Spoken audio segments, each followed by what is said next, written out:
Recording in progress.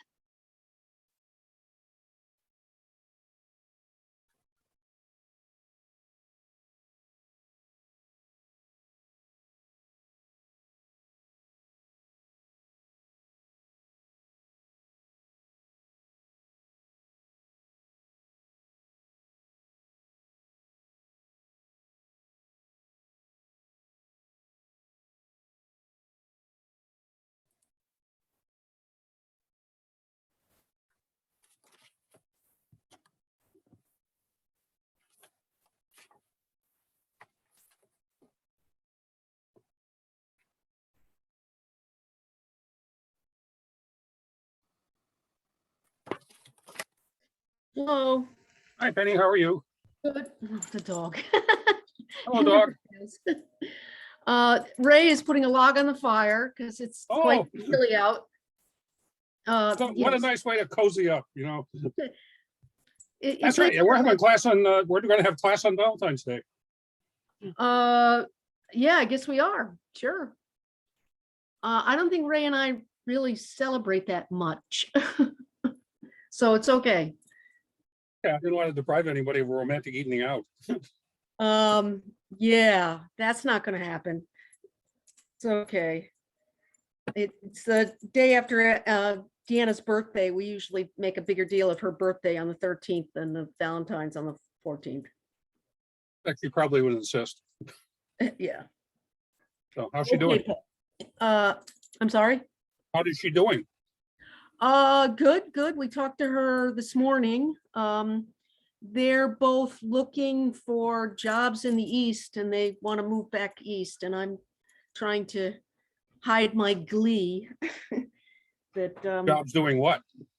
well, Steve is an engineer, so he can click his heels together and get a job anywhere he wants, really. But he's been working at Raytheon for the last 4 years because he worked in Boston and then he transferred out there. And I think the government defense industry has lost its veneer, although they keep paying him more and more money to stay. They do that. They promoted him. Yeah, Awful things like they that. promoted him, but he says they don't give me the resources, they don't give me the freedom to be innovative, you know, so it's definitely a double-edged sword. But Deanna's now in development, as she refers to it, which is either research or editing. So she's got a pretty good resume, so she can look around and see what's on the East Coast. And her company is involved with the, No, that was a yeah, her company was promoting The Chosen. Oh. I said, geez, did you guys do, because the company she works for does documentaries. And I said, were you involved? She says, no, we were just promoting it. Yeah. Because as I told you in my email, both the girls love it. I tell people it's very well done, which is Yes. part of the problem. yeah, it's Yeah. a little too real. Well, that's the problem. And, you know, I mean, every film has that problem, is they try to make it, you know, one person's very detailed truth, when maybe that was what it was and maybe that's not what it was. Well, yeah, I mean that any picture of any historical figure, even, you know, even a secular one, is going to have a certain perspective just based on the evidence that's left. Yeah. And with Jesus, I mean, there's lots of room for people to be creative. Yeah. I thought one of the night, I don't know whether you've seen any of it, but Yeah, we've seen it all. Oh, have you? Okay. I don't think I've seen it all. I've seen probably 75% of it. But the fact that Matthew is definitely OCD. Yeah. I thought that was a nice touch. Yeah, well, that's it. I mean, they have all this, you know, this backstory. Yeah, it sort of explains his situation, so to speak. Yeah. But I think, you know, I mean, Cohen talks about midrash, which is a Jewish interpretive tradition where the rabbis will kind of read things into the text. It's that's what they call the oral Torah. Oh, yeah. So basically, and the example he gave was when that girl was talking in class and said, well, how did Cain know it was wrong to, kill his brother? And the girl said, well, God and Adam talked in the garden. Maybe that's when he told them. And Cohen said, well, that's an example of midrash. You fill in the blanks. Oh, yeah. And so, so I've said that, The Chosen is kind of like Christian midrash. Yeah, definitely. So.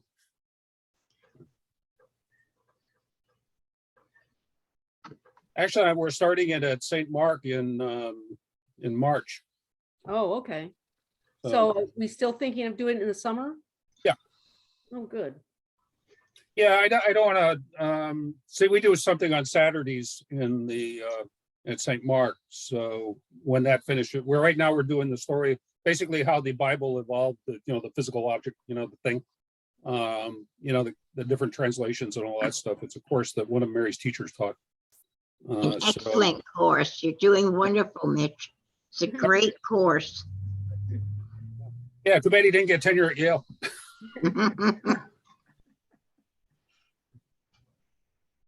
But in fact, when Mary and I were recording, she took me to one of his classes. I was talking about Luke Timothy Johnson. Yeah. Yeah. Yeah. And was mentioning that he didn't get tenure at Yale. Excellent. Excellent teacher. Diana has sent her regrets, so we're waiting on David. Okay. But he's coming from Rochester, so it's a longer way. How are you, Helen? I'm fine. I have a special guest here today. Oh, you got Jesus. At our It's a Jesus Bible doll. study. Yeah. Yeah, you have to tell Penny about that, Mary. Mhm. I don't know about it either. Who Go is- ahead, Ellen, tell people why you have Jesus on your shoulder Well, there. Jesus is visiting me today, this week actually, and we're, kind of doing things together. Yesterday, he helped me do the dishes. Today, he's been going around the apartment, getting to know the cat a little bit, my little pumpkin, wherever she is, and getting to know the other stuffies that I own. So tomorrow, we're gonna go visit Scott, my son, when I go do my laundry. So it's just taking Jesus with me that he goes where I go. But you have to bring him back to church on Sunday And because I will do my best to remember that. take him home. No, I won't keep, I will keep him with me, but I won't keep this representation of Jesus with me always. Did you ever hear of Flat Stanley? Yes, I have. Same idea. So you have to take pictures of Jesus in interesting places. Well, I'm sorry, I don't do many interesting things, but maybe I'll take him, I'll keep him long enough so he can help us make sandwiches for the community meal on Sunday. Okay, that's good. Well, I was going to say, you take a picture with your son. Yeah, well, my son will have to take it. I stink at taking selfies. So, Jesus takes a selfie. well, let me tell you, if my arms are too short, his are definitely too short. So this is what they do at St. Mark on Sundays: is they pass Jesus around and he goes home for the week. Oh, That And- was and Actually, I took idea. him out of the synagogue, the children's corner.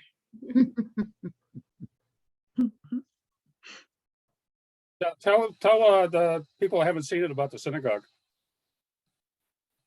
Well, that was a children's time story that Pastor Mary did with them. And I really don't remember what she said. Just I remember she showed him the scrolls, Jesus is, I think it was the week that Jesus was teaching in the temple. Right.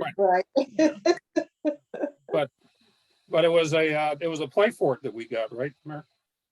Yeah, it is. One of the families provided a nugget fort, which is pieces of foam covered in fabric that you can place, and they're big pieces, so you can make a whole fort out of it and climb into it and out of it. You don't get hurt because it's all soft. Hmm. So Mary made it into the synagogue.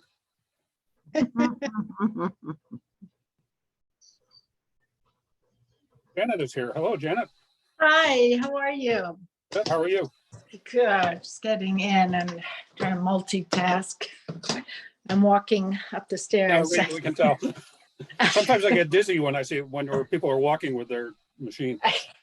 I'm almost there, so.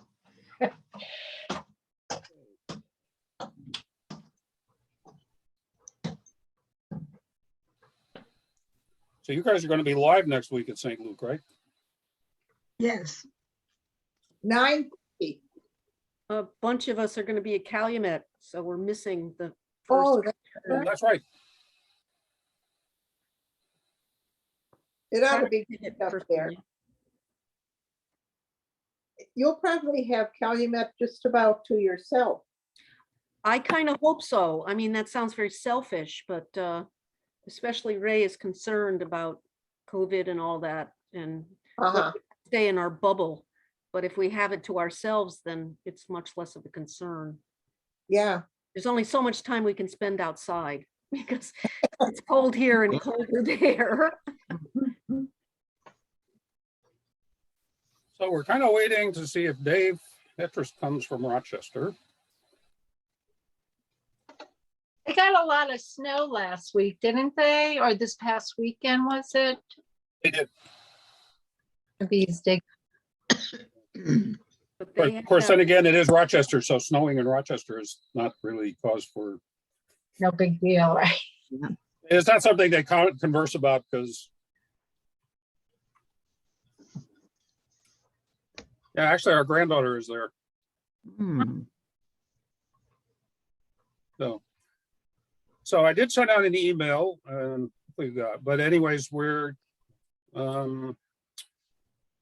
tonight we're doing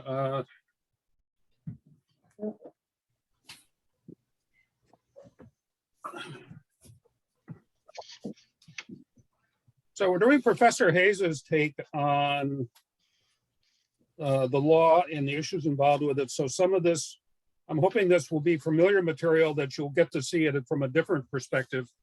And then she does talk about a handout, and that handout was attached to the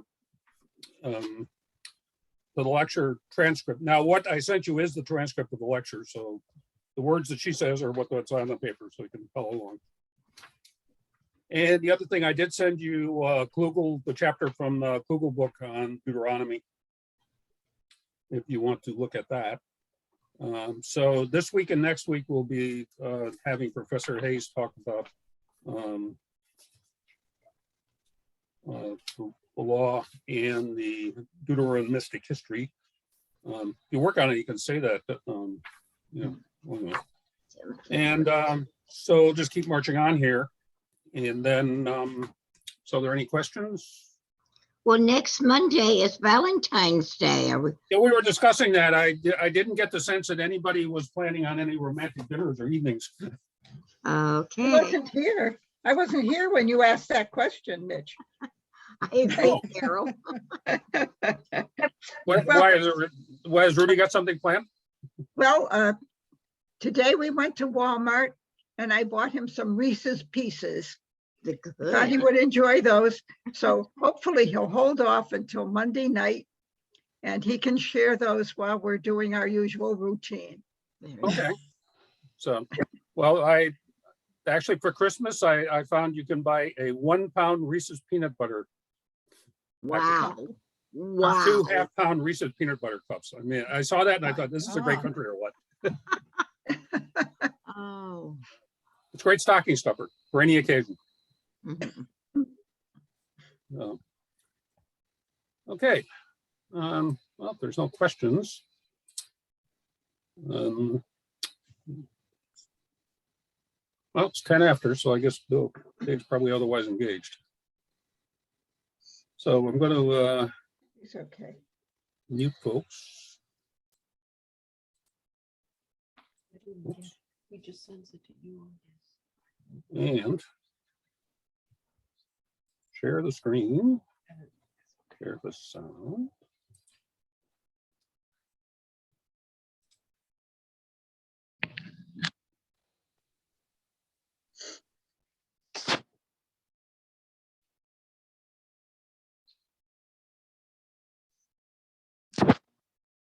So as we saw last week, before we stopped to talk about the priestly materials and the holiness code, as we saw last week, the covenant ceremony at Sinai included God's announcement of and Israel's agreement to certain covenantal stipulations. So Exodus 24, verses 3 and 4 describe this agreement as follows. Moses went and repeated to the people all the commands of the Lord and all the rules, and all the people answered with one voice, saying, all the things that the Lord has commanded we will do. And Moses then wrote down all the commands of the Lord. So the covenant concluded at Sinai is a climactic moment in the Pentateuchal narrative, and it came to be viewed as the initiation of God's articulation of the laws and rules and ordinances and instruction by which the ancient Israelites were to live. And so later editors consequently inserted law collections from later times and circles into the story of Israel's meeting with God at Sinai and subsequent sojourn in the wilderness. This was done in order to lend these collections an air of high antiquity and to give them divine sponsorship. The conclusion of biblical scholarship is that a number of separate bodies of law have gravitated to the story of the 40-year period of Israel's formation into a people. So that's the period of the covenant at Mount Sinai and then the journey towards the promised land. All Israelite law is represented in the biblical account as having issued from that time, that 40-year period of intimate contact between God and Israel. So on your handout, I've given a rough division of the different legal collections that we have in the Pentateuch.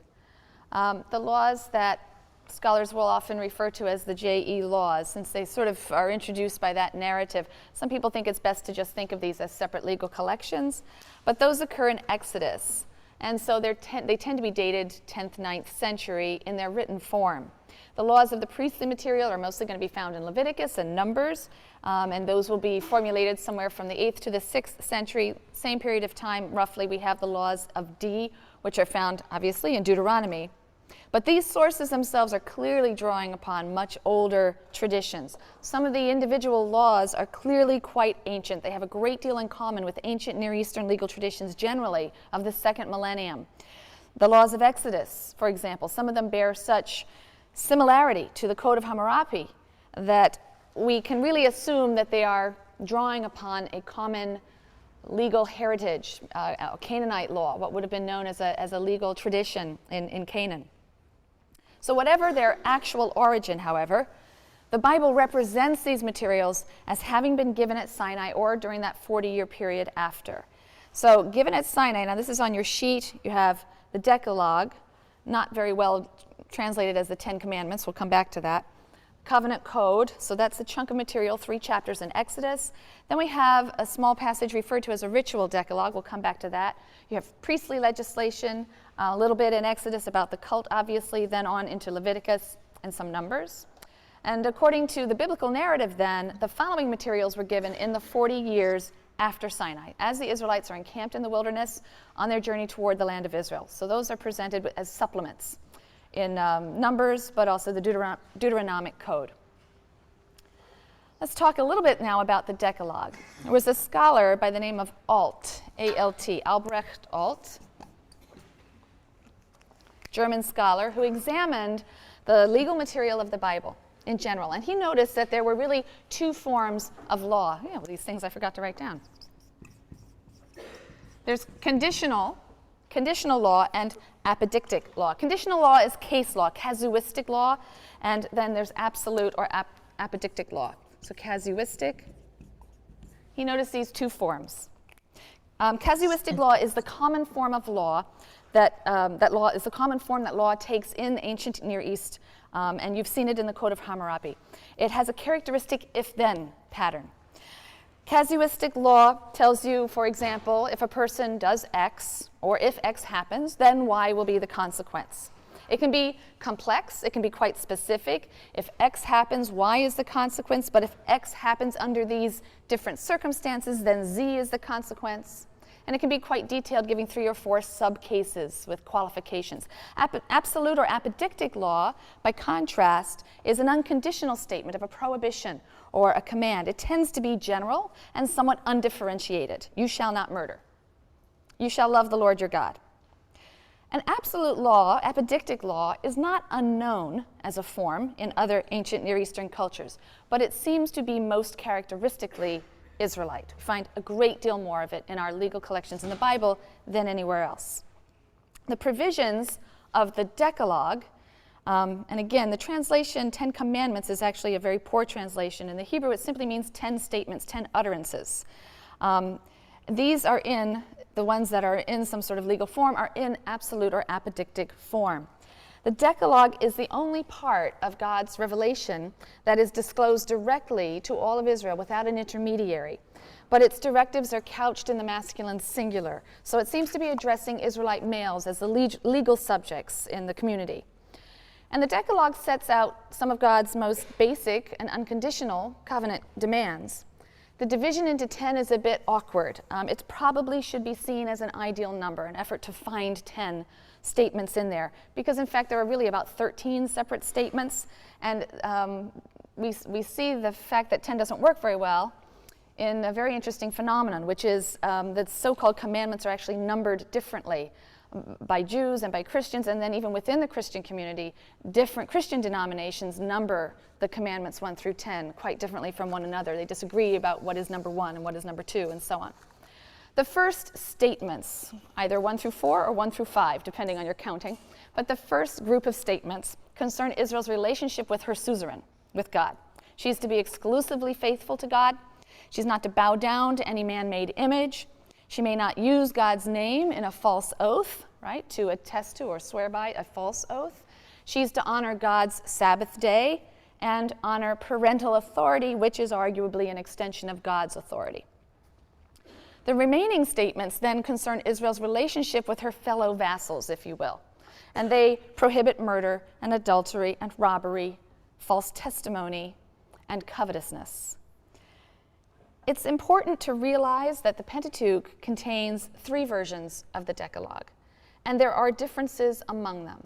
The Decalogue is going to be repeated in Deuteronomy chapter 5, and there are some minor variations. Specifically, you'll see that the rationale for observing the Sabbath is different. God's name in Deuteronomy 5 is not to be used in a vain oath as opposed to a false oath. There are differences in the meaning. And there are some more differences too in language. So what are we to make of this?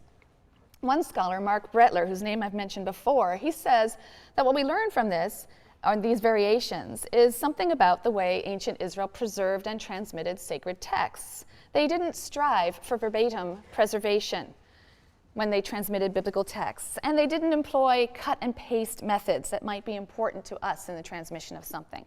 Texts were modified in the course of their transmission. Verbatim repetition was not valued in the way that it might be for us, so that even a text like the Decalogue, which is represented as being the unmediated Word of God, can appear in more than one version. There's a more surprising variation that occurs, however, in Exodus 34. After smashing the first set of tablets that were inscribed with the Decalogue, the tablets in Exodus 20, those are smashed after the golden calf incident. Moses is then given a second set of tablets, and the biblical writer emphasizes in the story at that point that God writes on the tablets the words that were on the former tablets that were broken, the same words. So we expect now a verbatim repetition of Exodus 20. And yet we don't have it. The Decalogue that follows, in fact, has very little overlap with the earlier Decalogue. There's really only 2 statements that even have the same content. And even those which do overlap in content vary in wording.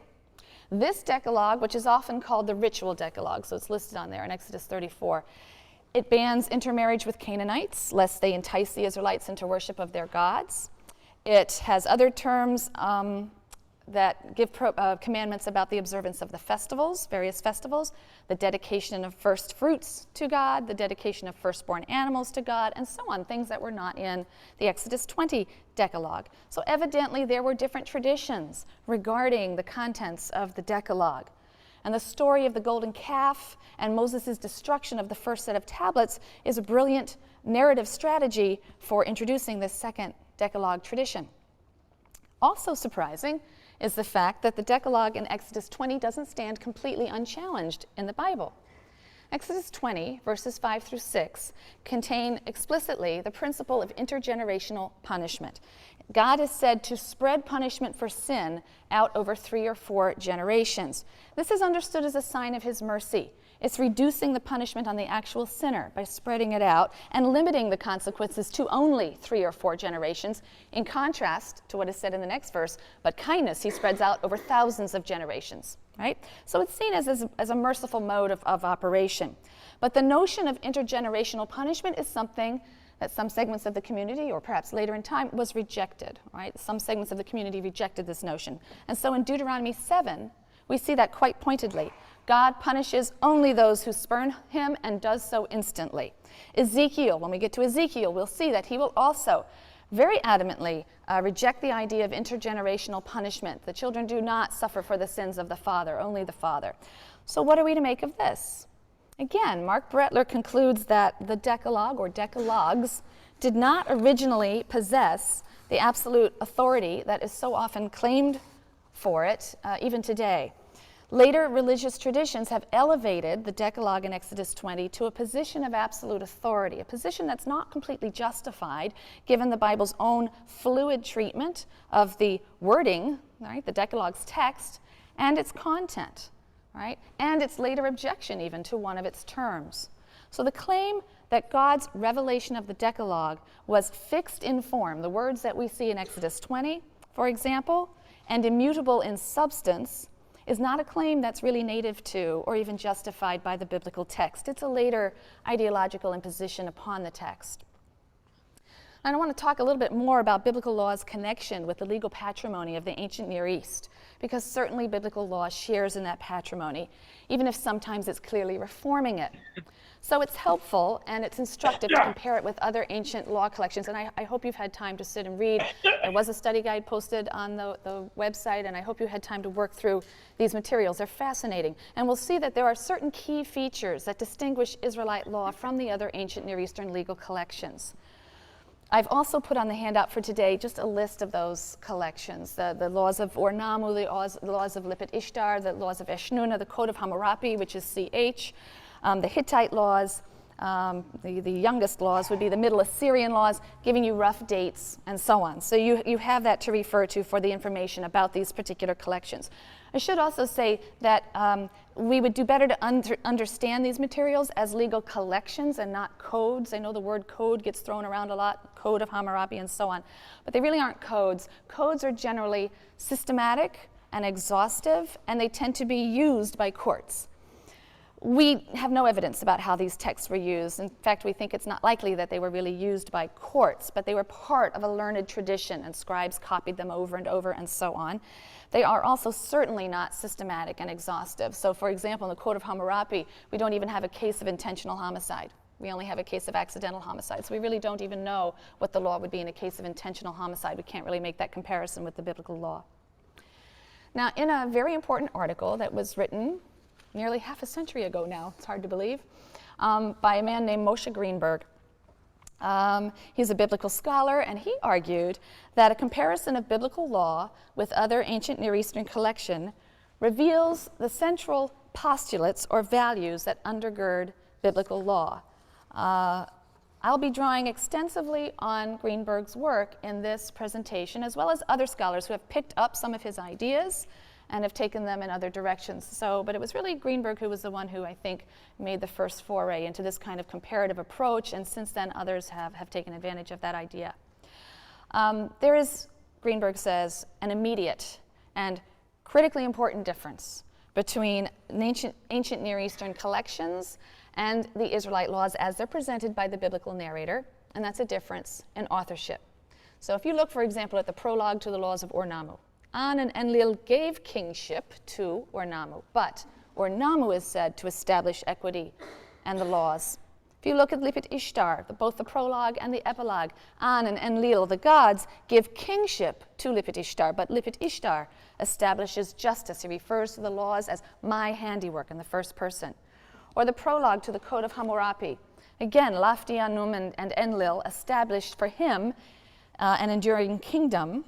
They name him to promote the welfare of the people, cause justice to prevail.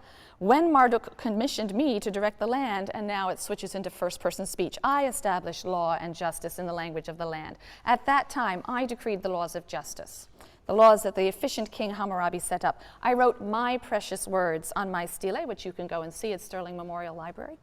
And in the presence of the statue of me, the King of Justice, I set it up in order to administer the law of the land, to prescribe the ordinances of the land, to give justice to the oppressed. And he refers to it as my justice, my statutes, no one should rescind them, my inscribed stele, my precious words. Do not alter the law of the land which I enacted, I, throughout. By contrast, in biblical law, authorship is not ascribed to Moses ever. It is attributed always to God.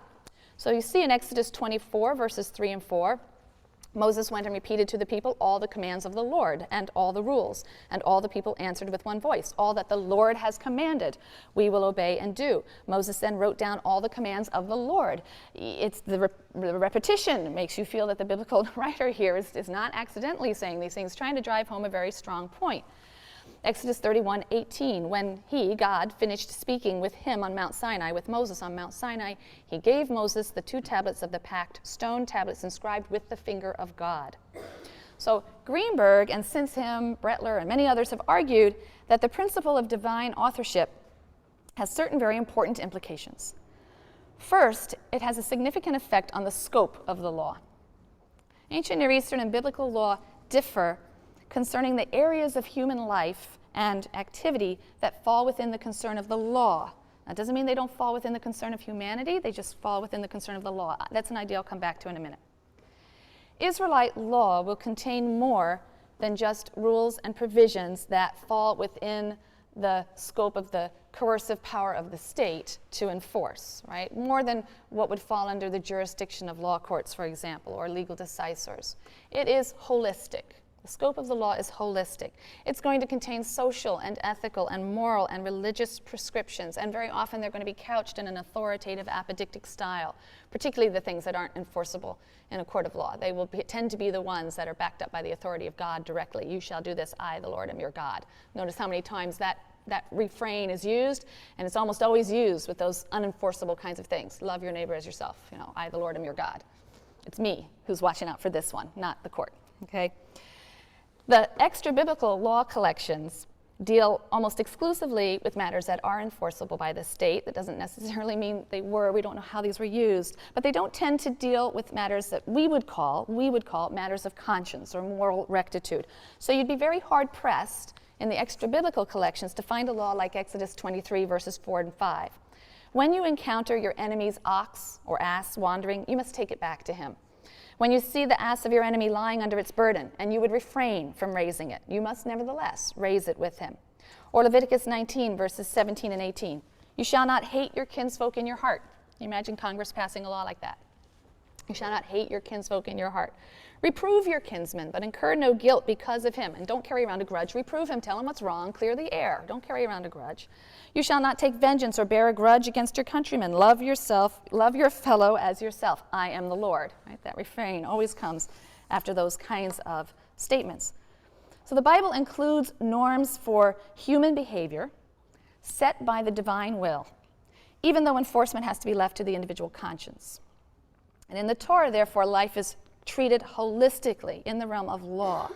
One's actions aren't compartmentalized, and that's why the legal materials to us can sometimes seem like an indiscriminate mix of laws concerning all areas of life. And it's one of the things that makes people confused, because a lot of moderns have gotten the idea that the Bible only deals with what we call morality, and so they don't understand all this other stuff that's in there, right? And sometimes if we tell ourselves, well, this is a legal collection, then we don't understand why there's all this moral-looking stuff in there. It is a mixture because it's holistic. It is the will of God, and God has something to say about all areas of life. And so in Exodus 23, you're going to have a law that tells you not to oppress a stranger because you were a stranger. It tells you to not plow your land in the Sabbath year, immediately following that, to let the poor and needy eat from it.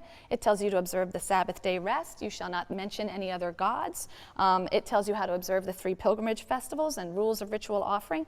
And then there are also civil laws. Same thing in Leviticus 18 through 20. We have incest laws, we have ritual laws, we have civil laws, and we have moral laws all together. Now, a second implication, right, another idea that flows from the fact that this law is divinely authored. So a second implication of divine authorship, according to Greenberg, is this connection between law and morality, so that in the biblical legal framework, every crime is also a sin. Every crime is also a sin. Law is the moral will of God, and nothing is beyond the moral will of God. So what's illegal is also immoral, and vice versa. What's immoral is also illegal. Law and morality are not separate, as we moderns tend to think they are and ought to be, right, in our society. Offenses against morality in the biblical world are also religious offenses. They're also sins because they are infractions of the divine will. So the fusion of morality and law, Greenberg argues, is the reason that biblical law not only expresses but legislates a concern for the unfortunate members of society, for example, orphans, strangers, widows, as well as respect for the aged. From the priestly source, this is Leviticus 19, verse 32, we read, "You shall rise before the aged and show deference to the old. You shall fear your God, I am the Lord." Again, that refrain always has to come with this kind of a statement. The extra-biblical codes certainly exhibit concern for the rights of the poor. This is very important, particularly in their prologues. You read some of these prologues. You know, my desire was to help the orphans, the strangers, and so on. But when you look at the content of the laws, as in our society, they don't legislate charity. They don't legislate compassion. It's likely that these were considered acts of, who knows, personal conscience, religious conviction, something that was between the individual and society and their God. I don't know, but they were outside the domain and jurisdiction of the court. That doesn't mean that charity and compassion were not present in other ancient Near Eastern cultures.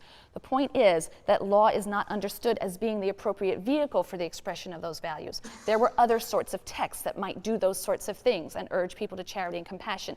But law, the legislation, is not understood to be the appropriate vehicle for the expression of those values. So again, I'm not trying to say that ancient Near Eastern society everybody was mean. I'm trying to say that the law, because of its divine authorship, suddenly takes on a scope, a holistic scope, and a fusion of law and morality that are kept separate in other cultures and very much in our own, right? So the two, however, are combined, and law is understood to be the appropriate vehicle to legislate compassion, for example. So in Leviticus 19:9, verse 10, legislating charity, "When you reap the harvest of your land, you shall not reap all the way to the edges of your field, or gather the gleanings of your harvest. You shall not pick your vineyard bare, or gather the fallen fruit of your vineyard. You shall leave them for the poor and the stranger. I, the Lord, am your God." Again, from the Holiness Code, Leviticus 19:14, "You shall not insult the deaf, or place a stumbling block before the blind. You shall fear your God, I am the Lord." Again, always has to back it up because this is not something the courts can back up, right? This is a question of your morality. Or Leviticus 20, verse 18, "Love your fellow as yourself, I am the Lord." Leviticus 19, verses 33 to 34, "When a stranger resides with you in your land, you shall not wrong him. The stranger who resides with you shall be to you as one of your citizens. You shall love him as yourself, for you were strangers in the land of Egypt. I, the Lord, am your God." Deuteronomy 22:6, "If along the road you chance upon a bird's nest, in any tree or on the ground, with fledglings or eggs, and the mother sitting over the fledglings or on the eggs, do not take the mother together with her young. Let the mother go, and take only the young, in order that you may fare well and have a long life," meaning God will reward you. So again, this is enforceable by God. Furthermore, Greenberg argues that the fact that every crime is also a sin lays the ground for certain acts to be viewed as absolutely wrong and transcending the power of humans to forgive. They're absolutely wrong, and they transcend the power of humans to pardon or forgive. Take, for an example, adultery. Deuteronomy 22:22, "If a man is found lying with another man's wife, both of them, the man and the woman with whom he lay, shall die. Thus you shall sweep away evil from Israel. And murder is the other one, Numbers 35, verse 16. The murderer must be put to death.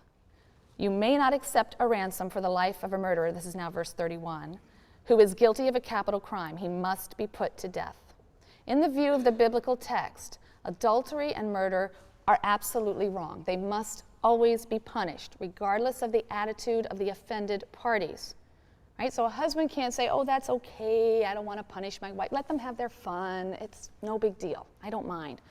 Right? And the family of a murder victim can't say, you know, Joe was such a pain in the neck anyway. You've really done us a favor. You know, just pay the funeral costs, we'll call it quits. You know, you can't do that. These are absolutely wrong. These deeds, as infractions of God's will and God's law, they're always wrong. They transcend the power of human parties to pardon or forgive or excuse. And you compare that with the extra biblical collections and you see quite a difference. In the Code of Hammurabi, number 129, adultery is considered a private affair. If the wife of a seigneur, this terminology is just wonderful. Seigneur, this comes, I think, from French feudalism. These have to do with class distinctions, and so the translators of this particular translation chose these feudal, very meaningful to you, I'm sure, these feudal categories. Essentially what's going on here is the underlying Akkadian words, I guess, are avilum, mushkenim, and then a third category, slave. When they appear together, avilum tends to refer to an upper class person, a mushkenim to a commoner. Avilum can just mean an ordinary citizen, but when it's in juxtaposition with the other terms, it's clearly someone of a higher social class. So we'll use aristocrat, which is where we get the French feudal seigneur, and then we'll use commoner and slave. So in the Code of Hammurabi, if the wife of a citizen has been caught while lying with another man, they shall bind them and throw them into the water. But if the husband of the woman wishes to spare his wife, then the king in turn may spare his subject. It's up to the husband. He's the offended party. It's a private matter. He decides. The Middle Assyrian laws on tablet A, numbers 14 to 16. Again, it's a crime against the property of the husband, and so it's within his power to either prosecute or not. If a seigneur, an avilum, has lain with the wife of another, either in a temple brothel or in the street, knowing that she was a wife, then they shall treat the adulterer as the seigneur orders his wife to be treated. Okay, so whatever he does to her, they do the same thing to the male. But if he was innocent, he didn't know that she was a married woman, the seigneur shall prosecute his wife, treating her as he thinks fit. It's up to him. If the woman's husband, more ifs and thens, but here's the case that if the woman's husband puts his wife to death, he shall also put the seigneur to death. But if he cuts off his wife's nose, he shall turn the seigneur into a eunuch. I guess this is considered equivalent, and they shall mutilate his whole face. However, if he let his wife go free, they shall let the seigneur go free. All right, again, it's a private matter. In the Hittite laws as well, tablet 2, 197 to 198, the husband can decide to spare his wife. If he brings them to the gate of the palace and declares, my wife shall not be killed, and thereby spares his wife's life, he shall also spare the life of the adulterer and shall mark his head. But if he says, let them die, both of them, then the king may order them killed. But also the king can spare their lives. All right? And we see the same sorts of distinctions in murder cases. We'll come back to them later. A third implication or consequence of the divine authorship of biblical law, according to Greenberg, is that the purpose of the law in Israelite society is going to be different from the purpose of the law in other societies. So in non-Israelite society, the purpose of the law is to secure certain socio-political benefits. Think about the preamble of the American Constitution, which states the purpose of the law. It reads almost exactly like the prologues to these ancient collections. You can pick out words that are identical. The purpose of the law is to establish justice, ensure domestic tranquility, provide for the common defense, promote the general welfare, and secure the blessings of liberty. So when you see the prologue of Or Namu, the purpose of the law, establish equity, protect the underprivileged, promote the common weal and welfare, basically. The laws of Lipit Ishtar in the prologue, establish justice, banish complaints, I like that one, bring well-being, promote the common weal and welfare. Same again with the Code of Hammurabi's prologue, to promote the welfare of the people, good government, the right way, prosperity. But for Israel, the law does include these benefits, but is not limited to these benefits. The law also aims at sanctifying, all right, a concept we dealt with at great length in the last lecture. Sanctifying, rendering holy or like God those who abide by its terms. So the laws that are presented in the Holiness Code are introduced with this exhortation, which you don't find in other places. Leviticus 19, verse 2, you shall be holy, for I, the Lord your God, am holy. And then the laws begin, you shall each revere your mother and father, keep my Sabbaths, etc., etc. But the introduction, you shall be holy, for I, the Lord your God, am holy. Being holy in imitation of God is emphasized repeatedly as the purpose of the laws, in the Holiness Code especially. The holiness motif is represented as being present at the very inception of the covenant, when Israel is assembled at Mount Sinai, that opening speech that God makes in Exodus 19, verse 5 and 6. Now then, if you will obey me faithfully and keep my covenant, keep my laws, you shall be my treasured possession among all the peoples. Indeed, all the earth is mine, but you shall be to me a kingdom of priests and a holy nation. These are the rules that demarcate you as dedicated to me, i.e. holy. Now, there are lots of general and specific similarities and parallels between Israelite and ancient Near Eastern laws. Lots of goring oxen, lots of pregnant women who are in the wrong place at the wrong time and getting struck and accidentally miscarrying. But we're going to look at some of the formal and stylistic differences between ancient Near Eastern and biblical law. And we can assume just a tremendous amount of common ground, okay? And some of these are pointed out by Greenberg and some by other scholars, but I've listed them there under features. One distinguishing feature of Israelite law is the addition of a rationale or a motive clause in many of the laws, all right? Which again is not something that's really featured in the genre of law writing in these other collections. It's not a part of the genre of writing those. Doesn't mean they didn't have a rationale, but it wasn't how it was presented. So we find this in the Bible, particularly in what we might refer to as the humanitarian laws. And on the whole, these rationales will appeal to historical events like the Exodus or creation. Here are a few laws that express the idea that the experience of slavery and liberation should be the wellspring for moral action. It should be the impetus for moral action. Exodus 22:20, you shall not wrong a stranger or oppress him, for you were strangers in the land of Egypt. 23:9, you shall not oppress a stranger, for you know the feelings of the stranger, having yourselves been strangers in the land of Egypt. And Leviticus 19 contains a similar exhortation not to wrong a stranger who resides with you, but love him as yourself, for you were strangers in the land of Egypt. Likewise in Deuteronomy, in 5, this is the Decalogue in Deuteronomy, which is talking about Sabbath observance and ensuring that all in your abode rest. You, your son, your daughter, your male or female slave, your ox, your ass, or any of your cattle, any stranger in your settlements, so that your male and female slave may rest as you do. Remember that you were a slave in the land of Egypt, and the Lord God freed you from there. Also, for the Lord your God is God supreme and Lord supreme, the great, the mighty, and the awesome God, who shows no favor and takes no bribe, takes no bride also, but takes no bribe, but upholds the cause of the fatherless and the widow, and befriends the stranger, providing him with food and clothing. So you too must befriend the stranger. You were strangers in the land of Egypt. We have two rationales there. One is the explicit rationale of imitatio Dei. This is what I do, and this is what you should do. And there are more, many of them referring to the Exodus in Egypt and others referring to the notion of imitatio Dei. So it's also illuminating to compare the ancient Near Eastern and the biblical legal materials in terms of the concern for the disadvantaged, the elimination of social class distinctions, and a trend towards humanitarianism. Greenberg notes that the Torah's concern for the disadvantage of society is quite marked in the actual laws themselves. Many of the extra-biblical legal collections pay homage to this idea in their prologues. Doesn't always seem to be appearing, however, in the actual terms of these collections. Now, these collections are incomplete. We don't have everything. And again, it may be another literary genre that accomplished some of that work in that culture.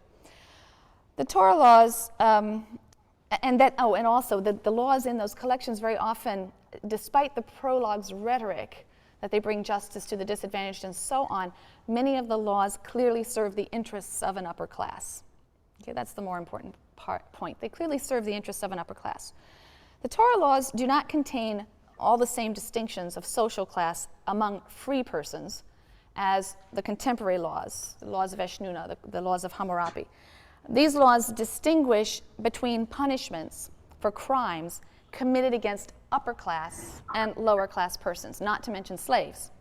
So if we look at the Code of Hammurabi, there's a stretch of laws numbering 195 to about 208, something. And they're very interesting to read them all in a row. I'll hit some highlights. So if an upper class person, okay, and if an aristocrat has destroyed the eye of a member of the aristocracy, they destroy his eye. If he breaks his bone, they break his bone. But as you move down to 198, if he destroys the eye of a commoner or breaks the bone of a commoner, he pays 1 mina of silver. And if it's a slave, he pays half the value of the slave.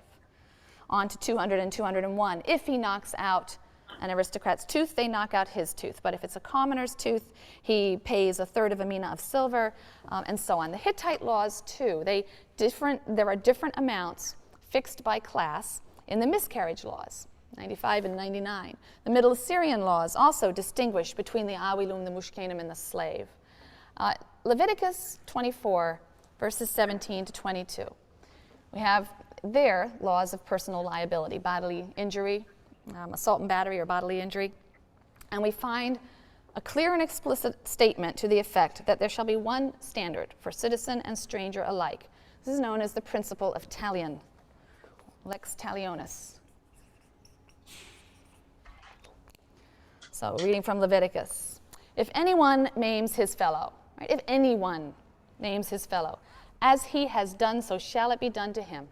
Fracture for fracture, eye for eye, tooth for tooth. The injury he inflicted on another shall be inflicted on him. You shall have one standard for stranger and citizen alike, for I, the Lord, am your God. This was a radical concept in its day, evidently. The punishment should fit the crime, no more and no less, for all free persons. Granted, slaves are not included, regardless of social class. Equality before the law. And this casts the principle of Talion, I hope, in a new light. The law of Talion, which is essentially the principle that a person should be punished according to the injury they inflicted. It's been decried as a primitive, archaic reflex of the vengeance or vendetta principle. The notion of an eye for an eye, it's usually cited or held up as typical of the harsh and cruel standards of the vengeful Old Testament God. But when you look at it in a comparative light, in its legal context, we see that it's a polemic against the class distinctions that were being drawn in antecedent and contemporary legal systems, such as the Code of Hammurabi. According to the Bible, the punishment should always fit the crime, regardless of the social status of the perpetrator on the one hand or the victim on the other. All free citizens who injure are treated equally before the law. They're neither let off lightly nor punished excessively. If you read the Middle Assyrian laws, you don't want to do that on an empty stomach. A20, A21, and F1, you have multiple punishments that are carried out. Someone who causes a miscarriage, they have a monetary fine, they have to pay 2 talents and 30 minas of lead. They're flogged 50 times, and then they have to do corvée, forced labor for the state, for a month, multiple punishments. For sheep stealing, that's even worse. You're flogged 100 times, and they pull out your hair, and there's a monetary fine, and you do corvée, forced labor for a month. So are these ideas, is this idea that the punishment should be neither too little nor too much, it should match the crime, that all free persons are equal before the law, that one standard should apply regardless of the social status of the perpetrator or the victim? Are these ideas really primitive legal concepts? In addition to asserting the basic equality before the law for all free citizens, the Bible mandates concern for the disenfranchised. We've already seen that a little bit in the laws of Leviticus 19, verses 9 to 10, which says that you have to leave, don't go over your fields picking every little last bit, just go through, get what you need, but leave a little bit behind and let the poor and the stranger glean there. Deuteronomy is a little less generous. They substitute the phrase the widow, the orphan, and the stranger in that law, where Leviticus says the poor. Deuteronomy 24, verses 20 to 22. When you beat down the fruit of your olive trees or gather the grapes of your vineyard, do not go over them again. That which remains on the tree shall go to the stranger, the orphan, and the widow. Always remember, you were a slave in the land of Egypt. Therefore do I enjoin you to observe this commandment. So Leviticus supports outright charity for the poor in the form of gleanings, kind of a welfare system. Deuteronomy has more of a workfare system in mind. They actually never mention the poor. It's only Leviticus that mentions the poor. For Deuteronomy, it's those who really can't provide for themselves, the widow, the orphan, and the stranger who may not be able to find employment. The poor should be working, but you can assist them with loans, according to Deuteronomy, and these should be generous. Here's Deuteronomy's admonition to loan money to the poor, even if it means potential loss to yourself, because the 7th year is imminent, the sabbatical year. In the sabbatical year, all debts were released, canceled. Okay, it's sort of a economic corrective to restore people to a more equal economic situation. So in the 6th year, some people will feel, I don't really want to lend money. It's going to be canceled next year. I won't get my money back. Loans must be made, even if the debt will be canceled, for the simple reason that the problem of poverty is a terrible and persistent problem. Deuteronomy 15, verses 7 through 11. If there is among you a poor man, one of your brethren, you shall not harden your heart or shut your hand against your poor brethren, but you shall open your hand to him and lend him sufficient for his need, whatever it may be. Beware lest you harbor the base thought, oh, the 7th year, the year of debt release is approaching, so that you are mean to your poor kinsman and give him nothing. You shall give to him freely, and your heart shall not be grudging when you give to him. For the poor will never cease out of the land. Right? The poor will always be with you. This is where it comes from, but it gets misquoted later. It's taken to mean the poor are always with you, so you don't have to do anything. It's not what it means here in Deuteronomy. Lend to them, because the poor will never cease out of the land. Therefore, I command you, open wide your hand, get busy, give charity. It's a problem that never goes away, so you can never rest. Connected with this is the biblical trend towards humanitarianism. And there is, of course, much in biblical legislation that offends modern sensibilities. There's no point in pretending that there isn't. For example, as in the rest of the ancient world, slavery existed in Israel. It did. Even so, and this is not to apologize for it, there is a tendency toward humanitarianism in the laws concerning slavery. The Bible's equivocating on this institution. Some societies, in their legal systems, it's clear that slaves are the chattel, the property of the master. The Bible, again, equivocates on this question. They affirm some personal rights for the slave, but not all. In contrast to, for example, the Middle Assyrian laws, where a master can kill a slave with impunity. The Bible legislates that the master who wounds his slave in any way, even losing a tooth, which is understood to be a minor thing because it's not in any way an essential organ. So even if he knocks out a tooth, right, he has to set him free. That's in Exodus 21, verses 26 to 27. Moreover, the slave is entitled to the Sabbath rest in all of the Sabbath legislation. And, quite importantly, a fugitive slave cannot be returned to his master. That's in Deuteronomy 23, verses 16 to 17. You shall not turn over to his master a slave who seeks refuge with you from his master. He shall live with you in any place he may choose among the settlements in your midst. Wherever he pleases, you must not ill-treat him. This is the opposite of the fugitive slave law, actually in this country in the 19th century, but also in Hammurabi's code. Right? Hammurabi's code 15:16 through 19. If a citizen has harbored in his house either a fugitive male or female slave belonging to the state or a private citizen and has not brought him forth at the summons of the police, that householder shall be put to death. The term of Israelite slavery, that is to say, an Israelite who has fallen into service to another Israelite through generally indebtedness. Right? That's a form that slavery took in the ancient world and in the biblical picture. The term was limited to 6 years by Exodus, by the covenant code. In the priestly code, it's prohibited altogether. No Israelite can be enslaved to another Israelite, so it's actually done away with as an institution altogether. In general, the Bible urges humanitarian treatment of the slave. Again, for you were once slaves in Egypt, is the refrain. Other evidence of the trend towards humanitarianism is the lack of legalized violence in the Bible. Here, if you compare the Middle Assyrian laws, you'll see something quite different. There, the Middle Assyrian laws explicitly authorize inhumane treatment of a deserting wife. You can cut off her ears. Legalize violence in the case of a distrainee. A distrainee is a pledge, someone who has been placed in your house because of a debt and is working for you. The citizen may do what he wishes as he feels the distrainee deserves. He may pull out his hair. He may mutilate his ears by piercing them. The Middle Assyrian laws also legalize violence against a wife. When she deserves it, a seigneur may pull out the hair of his wife, mutilate or twist her ears. There's no liability attaching to him. Legal systems often express their values by the punishments that are posited for various transgressions. And here Moshe Greenberg has done something very interesting, a little controversial. Not everyone agrees with this, but he's pointed out that the Bible differs from the other extra-biblical codes in the value that it places on human life. And you consider the crimes that are punished by capital punishment and the crimes that are punished by monetary compensation, and he feels this is quite revealing. So I've put this very handy little chart on the board for you, listing codes on one side, and you'll see the kinds of things that are punished by monetary fine or compensation. In the Hittite laws, homicide, you pay a certain amount of money to compensate for the death, right? Personal injury, bodily injury, you pay a certain amount of money. In the Middle Assyrian laws also, homicide, it's up to the family. They can decide how they want this to be punished, but they can take money. Code of Hammurabi, we only have an accidental homicide case. We don't have an intentional homicide case, so we don't know. But bodily injury, when it's between equals, then the principle of Talion applies. But when it's not between equals, monetary payment, and so on. Death, on the other hand, is the punishment for certain property crimes instead of personal injury and homicide crimes. Death for theft in the Hittite laws and for bestiality. In the Middle Assyrian laws, also theft, and in the Code of Hammurabi, theft and cheating. I'll go over some of these in a little more detail.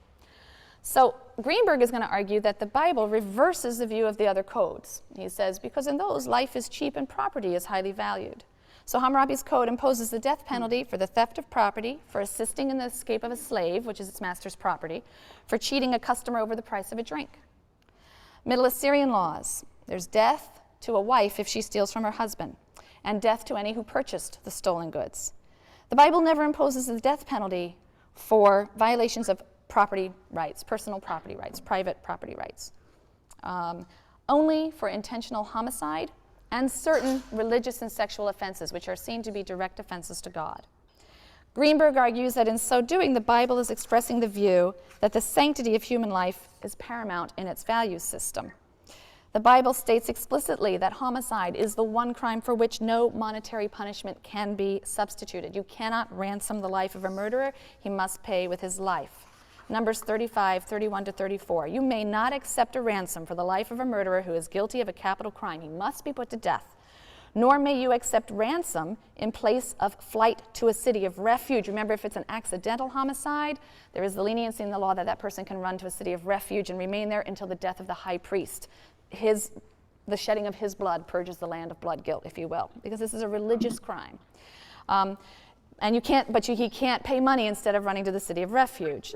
You shall not pollute the land in which you live. There's a notion here of blood guilt, of pollution. Blood pollutes the land, and the land can have no expiation for blood that is shed on it, except by the blood of him who shed it. You shall not defile the land in which you live, in which I myself abide, for I, the Lord, abide among the Israelite people. And outside the Bible, we really don't have that absolute ban on monetary compensation for murder. Greenberg has argued that for the biblical legislators, human life and property are simply incommensurable. Crimes in the one realm cannot be compensated by punishment in the other realm. A crime in the realm of life, personal injury, has to be compensated in the same realm. In the same way, property crimes are not punished by death. Also in the Bible, there's no what I call literal punishment. You'll sometimes see people refer to this as vicarious punishment. I don't think it's vicarious punishment. I call it literal punishment. Literal punishment, for example, in the Code of Hammurabi, where someone's ox kills a child, then the ox owner's child is killed. That's not vicarious. You're not substituting. It's literal. The legal subject is the father. He has lost a child. So I have to suffer the literal punishment. As a father, I have to lose my child, right? It's not a substitution. It's a literal punishment for what you did to the other. And the Bible explicitly rejects that idea. In Exodus 21, it explicitly says that the owner's child is not to be put to death, is not killed. Deuteronomy 24:16 states that parents shall not be put to death for children, nor children be put to death for their parents. A person shall be put to death only for his own crime. The equal value of human life and limb is also protected by the principle of Talion that we discussed above. In the Code of Hammurabi, an aristocrat can simply pay money for injuring an inferior. That's not going to be much of a hardship to a wealthy person, and it certainly reflects the low value that's placed on the life and limb of a member of the lower class. Talion only applies between social equals in the Code of Hammurabi. But in the Bible, the extension of Talion to all free persons, regardless of class, expresses the notion that all persons are of equal value. In the case of rape, the rapist's wife is not raped, as happens in the Middle Assyrian laws. Again, a literal punishment. Other biblical values are reflected in the emphasis on laws that deal with the plight of the poor, the slave, the alien, the rights and dignity of debtors, and so on. I've reached just about the end of my time. Just one last statement, because I don't want to leave you with the impression that the biblical materials speak with one voice. They don't. I mean, Greenberg has tried to pull out some common values. Biblical legal materials contain provisions that contradict one another. Later versions of the law, particularly in D, for example, will update and revise earlier versions of the law. Now, Leviticus takes issue with the whole institution of Israelite slavery that's accepted in the Covenant Code and in Deuteronomy. It says it's just, no, it can't happen. You can't be, all Israelites are servants of God. None of you can be servants to another. All right, so these laws, there's contradiction. Nevertheless, I think what Greenberg is trying to say is that it is still fair, even though the materials contain contradictions, it's still fair to say that they sound certain common themes, they express certain important principles and values, which include the supreme sanctity of human life. That's pretty consistently maintained among the codes. The value of persons over property, pretty consistently maintained. The equality of all free persons before the law, consistently maintained. The importance of assisting the disadvantaged in society, very consistently maintained. The integration and the interdependence of all aspects of human life, all coming within the will of God to legislate, very consistently maintained. When we come back on Monday, I just want to say a little bit about the narrative context in which the laws are found before we move on into Deuteronomy. Monday evening will be the time at which the midterm exam will be posted on the website, and that'll be at 6 p.m. Monday evening. You'll have a 24-hour period of time in which to find, I forget what I said, 30 or 40 minutes? It'll be clear on the instructions to just sit and treat it as if you're in an in-class exam situation. Write your essay. So as we... Okay.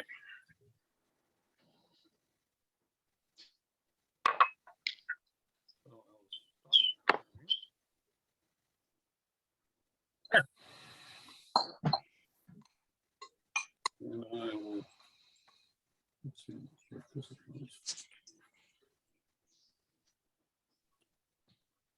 so you may unmute.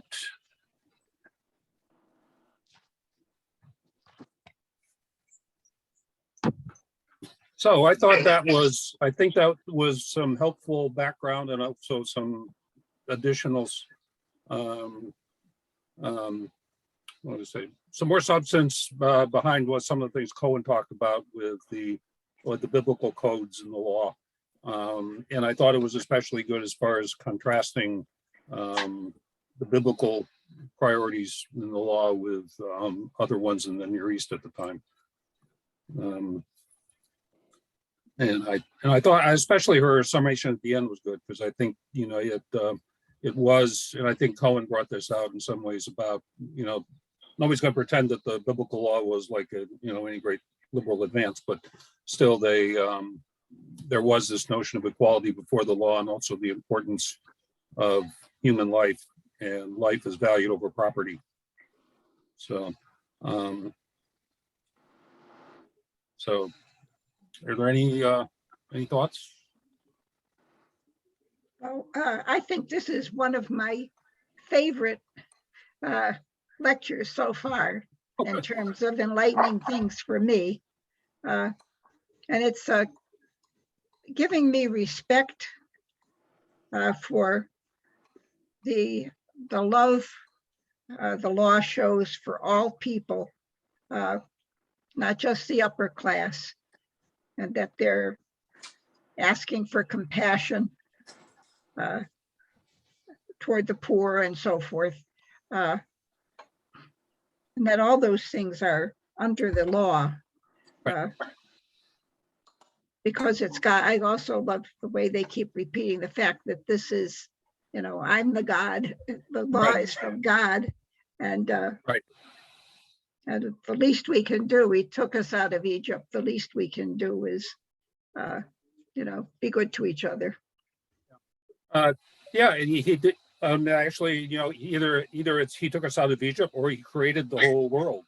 So, go back to your point. I think those are two good reasons. Yeah.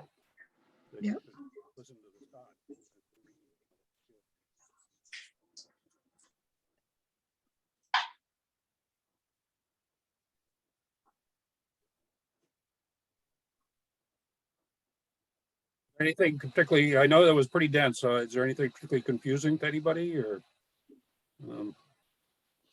A lot to absorb, a lot. I mean, the variations of treating the hierarchy in society to the poor person down, below. Very interesting. I've never given it much thought in the past, to be honest. And it just brings us to current life and how we should treat others, ourselves and the law.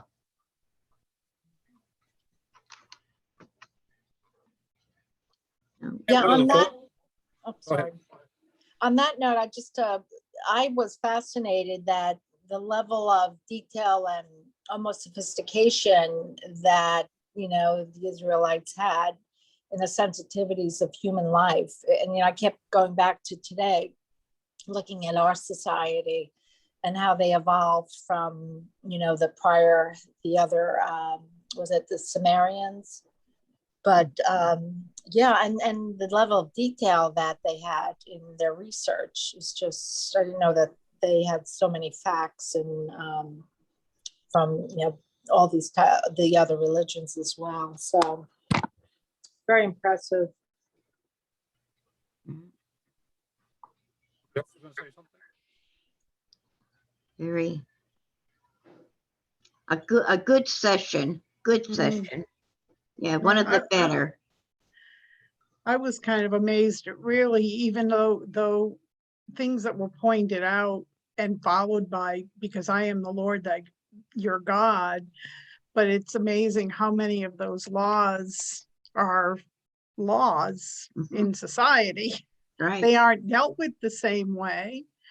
But one thing that made me think was about the slaves, about not returning the slave if they had, run away from their owner or whatever. And, just thinking back in this country when that would happen, they were like bounty hunters out looking for the slaves that escaped. And, Yep. And the places that harbored them would almost quote that as the reason why they would turn the slave over.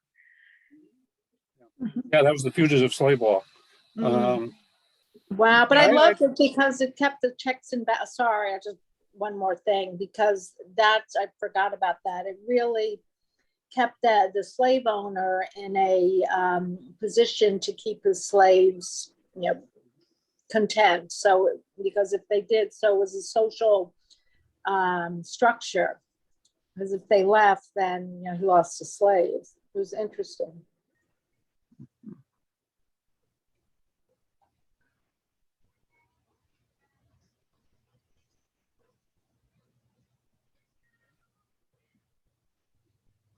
I'm struck with having watched the news just before this class and watched the protests that are going on with the Americans and I suppose some Canadians that went to Ottawa and have locked the city up with their trucks and all the protests we've had that, and they interviewed a few people that said, the government can't tell me what to do. You have no right to make me take a vaccine or wear a mask or any of the other things. And I'm just musing over that attitude that's supposed to be American and putting it in biblical context where, you're supposed to be an imitation of God, you're supposed to be in the image of God, and treat your neighbor like you treat yourself. It just It's not so today. Yeah. Well, there's such a disconnect. We've always fancied ourselves as free to be what we could be, but taken to extreme. I don't know. I feel very. There's always been a limitation, and we accept the limitations now. Nobody can tell anybody what to do. they feel like they can do whatever, and they're losing sight of do unto others as you'd have them do unto you. Yeah, You I know? guess it's the epitome of being extremely selfish, Yes, self-oriented. yes, self-oriented is. I see that attitude as Yeah, being the yeah. products of what they used to call the me generation. Mhm. And the ones that are doing all this protesting over masks and vaccine are the products of that attitude. Right. Mhm. But I guess going back to the the biblical comparison, and my thought would be is that where Penny's question or thought was is that I think the biblical requirement would be to actually have concern for your neighbor, which would include doing things to protect your neighbor. Mhm. In addition to the protecting life that they're talking about. So I think that there's a certain amount of liberty, but there's also restrictions on that liberty based on your relations with others. It's your relations with others and your relations with God. Yeah, what you're supposed to do with the liberty that God or whoever you think the liberty, who gave you that liberty, what are you supposed to do with that? Walking around and acting like you don't, have any responsibility is not the way.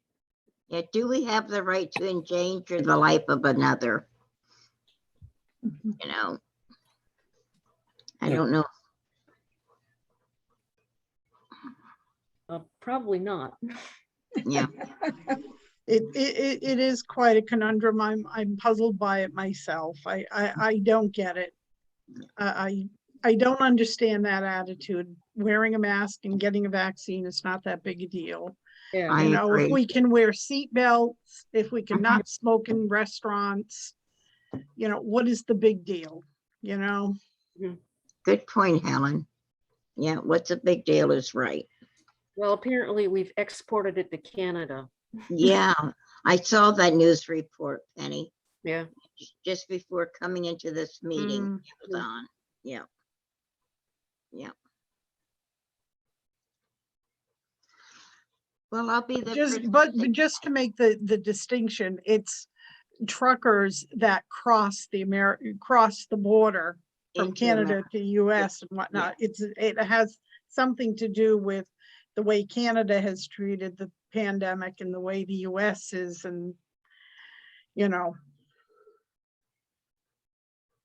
it's somehow one thing is influencing the other because they have to cross over.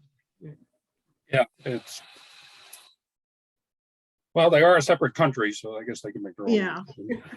But it's their people, and it's their people from Canada coming into the US and the people from the US going into Canada.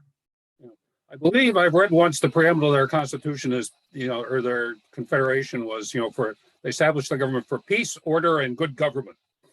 Oh, well. So they're a little more structured about things, I think. Well, they're down 2 out of 3.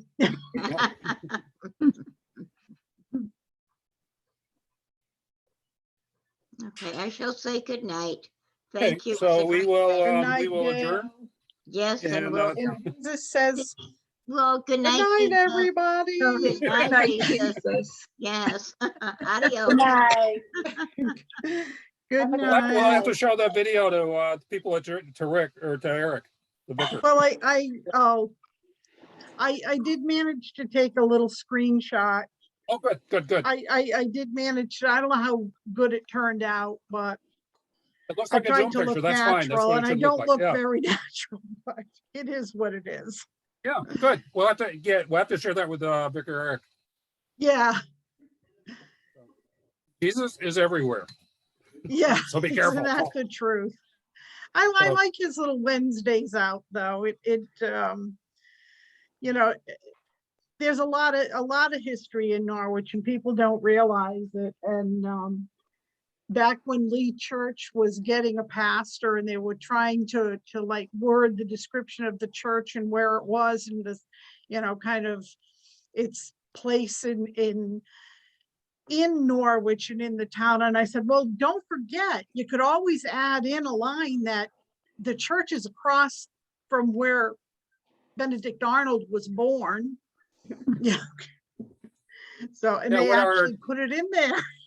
Yeah, you haven't seen it, but if on the St. Mark Facebook page, the vicar we have is every Wednesday does, out, what's it called, Mayor?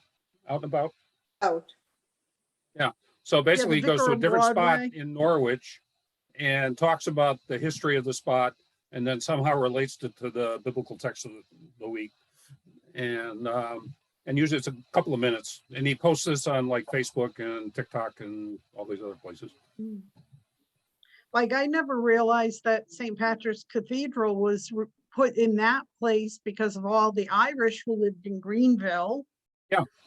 Came up this way or up that way to work as domestics. And so this way it was easier for them to get to church. And it was really the Irish from Greenville that got the church.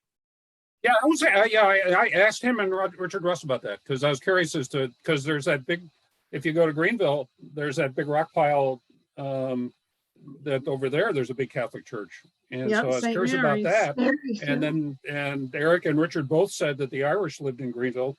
They said that's why they call it Greenville. And Yeah. but they said that when they built the cathedral, the Irish came down and built the cathedral. Mm-hmm. Yeah. Did you know that, Carol? No, I didn't. No, I didn't, but I can believe it. That must be true then. So anyways, that's what that's one of the things the vicar's been doing while he's been here, is doing those little out and abouts for about 2 or 3 minutes every week. Nice. Plus he's got flat Jesus here to take around. Oh, Jesus. Gonna go visit my son tomorrow.